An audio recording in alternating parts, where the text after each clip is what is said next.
मित्रांनो, पाठीमागचा जो व्हिडिओ होता ना, तो आपण बनवलेला टेक मिथ्स बद्दल, आणि हा जो व्हिडिओ आहे तो त्या टेक मिथ्सचा पार्ट 2 आहे. म्हणजे की आजच्या या व्हिडिओमध्ये पण आपण बघणार आहे की असे टेक मिथ्स जे भरपूर जास्त व्हायरल आहेत.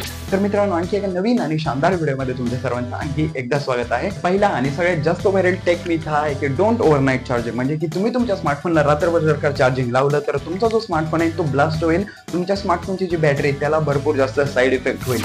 जर का आपण या गोष्टीची रियालिटी बघितली ना, तर असं तुमच्या स्मार्टफोनला काहीच होणार नाही. कारण की आता जे स्मार्टफोन्स आहेत ना, ते भरपूर जास्त स्मार्टफोन्स आहेत जे स्मार्टफोनची जी बॅटरी आहे ती भरपूर जास्त ब्रँडेड आहे. म्हणजे की तुम्ही तुमच्या स्मार्टफोनला जर का चार्जिंग लावलं, की तुमचा जो स्मार्टफोन आहे तो थोड्या वेळाने 100% चार्जिंग झाला, तर स्मार्टफोनमध्ये तुम्हाला एक ऑटो कटचं ऑप्शन असतं. म्हणजे की तुम्ही तुमच्या स्मार्टफोनला जरी रात्रभर चार्जिंग लावत असला, स्मार्टफोन रात्रभर तुमच्या करंटला रिसीव्ह करत नाही. 100% झाल्यानंतर तुमचा स्मार्टफोन त्या चार्जिंगला कट ऑफ करतं 100% झाल्यानंतर. आसपासून असं नको म्हणू की स्मार्टफोन जर का रात्रभर चार्जिंग लावलं तर स्मार्टफोनच्या बॅटरीला इफेक्ट होईल. दुसरा टेक मिथ असा की जर का तुमचा स्मार्टफोन 5G नेटवर्कवर असेल, म्हणजे तुम्ही तुमच्या स्मार्टफोनला 5G वर चालवत असाल, तर तुमच्या स्मार्टफोनची जी बॅटरी आहे ती ड्रेन होत जाणार आहे. जर का आपण या गोष्टीची जर का रियालिटी बघितली ना, तर तुम्ही जर गावाकडे वगैरे असाल, म्हणजे जिथं तुम्हाला 5G मिळत नाहीये, तिथं जरी तुम्ही कष्ट करून किंवा भरपूर जास्त प्रयत्न करून जरी 5G आणलं, तर तिथं तुमच्या स्मार्टफोनची जी बॅटरी ती 100% ड्रेन होणार आहे. म्हणजे की जिथं तुम्हाला 5G रेंज नाहीये तरी पण तुम्ही भरपूर जास्त मेहनत घेताय 5G आणण्यासाठी, तिथं तुमच्या स्मार्टफोनची जी बॅटरी ती 100% ड्रेन होणार आहे.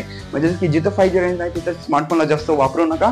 4G जरी तुमच्या स्मार्टफोनला 4G वगैरे आलं, 5G स्मार्टफोन असून तर तुमचे स्मार्टफोन बॅटरी ड्रेन करणारच आहे. स्मार्टफोन जी बॅटरी आहे ती भरपूर जास्त कमी होत जाणार आहे. म्हणजे की ऑल ओव्हर तुम्हाला जिथं 5G चालतंय तिथं 5G चालवा, जिथं 4G चालतंय तिथं 4G चालवा. जास्त प्रयत्न नका करू 4G 5G करण्याचा. तिसरा आणि भरपूर जास्त व्हायरल टेक मिथ हा आहे की, कारण की या गोष्टीला ना मी पण करत होतो, एरोप्लेन मोड जर का तुम्ही तुमच्या स्मार्टफोनचा ऑन केला, त्यानंतर तुम्ही स्मार्टफोनला चार्जिंग लावला, तर चार्जिंगची जी स्पीड आहे ती भरपूर जास्त होणार आहे. म्हणजे जर का आपण या गोष्टीची रियालिटी बघितली ना, तर ही जी गोष्ट आहे ती थोडीफार खरी पण आहे, थोडीफार खोटी पण आहे. कारण की ना, जिथं तुम्ही तुमच्या स्मार्टफोनला 10 मिनिटं चार्जिंग लावून तुमचा स्मार्टफोन जर का 15% चार्जिंग होत असेल, जर का तुम्ही स्मार्टफोनला एरोप्लेन मोडवरती टाकले, त्यानंतर तुमचा स्मार्टफोन तुम्ही चार्जिंग लावला, तर 10 मिनिटांमध्ये तुमचा स्मार्टफोन 18 ते 19% चार्जिंग होतो. म्हणजे ही गोष्ट ती थोडीफार खरी पण आहे, थोडीफार खरी पण नाहीये. म्हणजे की थोडाफार जास्त फरक पडतो, टाइम कमी होतो आणि चार्जिंगची जी स्पीड आहे ती वाढत जाते जर का एरोप्लेन मोड ऑन केल्यानंतर. असं प्रत्येक वेळेस तुम्ही करण्याची गरज नाहीये. जर का तुम्हाला इमर्जन्सी असेल, जर का कमी वेळ असेल चार्जिंग लावायला,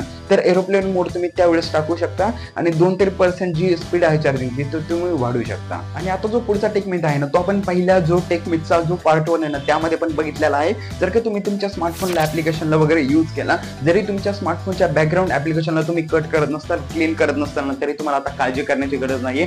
भरपूर जास्त लोक असं म्हणतात की तुम्ही बॅकग्राऊंडच्या ऍप्लिकेशनला क्लीन करा, तुमचा जो स्मार्टफोन आहे तो क्लीन ठेवा, म्हणजे तुमचा जो स्मार्टफोनची जी स्पीड आहे ती वाढत जाईल. ती जर का या गोष्टीची रियालिटी बघितली तर असं काहीच नाहीये. तुम्ही कोणत्या पण ऍप्लिकेशनला यूज केले, त्यानंतर तुमचा जो स्मार्टफोन आहे तो इतका जास्त स्मार्ट आहे की ते जे बॅकग्राऊंडचे ऍप्लिकेशन आहे त्याला कट करतं. म्हणजे की तुम्हाला मॅन्युअली कोणते जे ऍप्लिकेशन आहे त्याला कट करण्याची गरज नाहीये.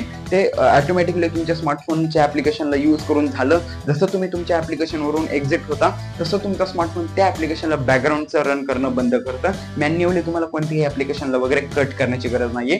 स्मार्टफोन बंद केला तरी चालेल, प्रत्येक ऍप्लिकेशनला क्लीन करण्याची गरज नाहीये. पण पाचवा टेक मिथ असा आहे की तुम्ही तुमच्या स्मार्टफोनला जर का 100% सारखं चार्जिंग करत असाल, तर तुमच्या स्मार्टफोनची जी बॅटरी ती ड्रेन होत जाणार आहे. म्हणजे की तुम्ही रोज जर का तुमच्या स्मार्टफोनला 100% ठेवत असाल, तर बॅटरी खराब होणार आहे. जर का या गोष्टीची रियालिटी बघितली ना, तर आजकालचे जे सगळे लोक आहेत ना, ते काय करतात, तुमचा स्मार्टफोन 80% झाला, 85% झाला, तरी अजून एकदा चार्जिंगला लावतात, कारण की तुमचा स्मार्टफोन 100% राहावा. या गोष्टींना तुमच्या स्मार्टफोनला थोडाफार फरक पडतो आणि थोडाफार फरक पडत पण नाही. म्हणजे की तुमचा स्मार्टफोन जर का 80-85% असेल, त्यानंतर तुम्ही तुमच्या स्मार्टफोनला चार्जिंग लावायची सारखं गरज नाहीये. 100% सारखं स्मार्टफोन चार्जिंग असणं गरजेचं नाहीये. तर त्या अशा गोष्टीने ना तुमचा जो स्मार्टफोन आहे त्याची बॅटरी ड्रेन होणारच आहे. 20 ते 80% ती तुमची स्मार्टफोनची जी बॅटरी ती असणं गरजेचं आहे. फक्त 20च्या खाली येऊ देऊ नका आणि 80%च्या जास्त वरती करू पण नाही सारखं. तुमच्याकडे कमी टाइम आहे तेव्हाच तुम्ही 100% चार्जिंग करा. असं नका करू की 80% आहे, 85% आहे, तर अजून एकदा आपण 100 करू, असं नका करत जाऊ. तर हा मित्रांनो, हे जे 5 टेक मिथ्स आहेत ते भरपूर जास्त व्हायरल आहेत. भरपूर जास्त लोक या गोष्टीला अजून सुद्धा मानतात. तर आय होप तुम्हाला हा जो व्हिडिओ असेल तो नक्की आवडला असेल. जर का आवडला असेल तर या व्हिडिओला नक्की लाईक करा. जर का व्हिडिओ थोडासा जास्त आवडला असेल त्या चॅनलला सबस्क्राईब पण करून ठेवा.